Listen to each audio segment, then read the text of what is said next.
ஒரே ஒரு விஷயம், விடுதலை சிறுத்தைகள் தலைவர் திரு தொல் திருமாவளவன் அவர்கள்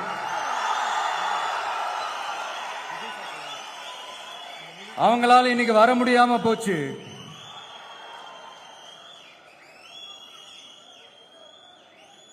அம்பேத்கர் அவர்களுடைய புத்தக வெளியீட்டு விழாவிற்கு கூட அவரால் கலந்துக்க முடியாத அளவிற்கு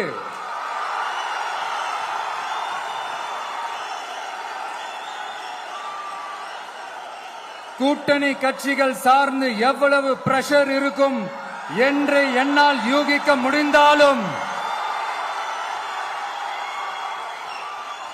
நான் இப்ப சொல்றேன், அவருடைய மனசு முழுக்க முழுக்க இன்னைக்கு நம்மளோட தான் இருக்கும்.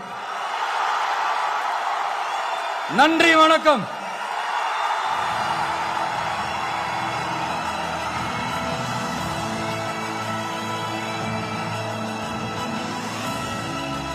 அனல் பறக்கும்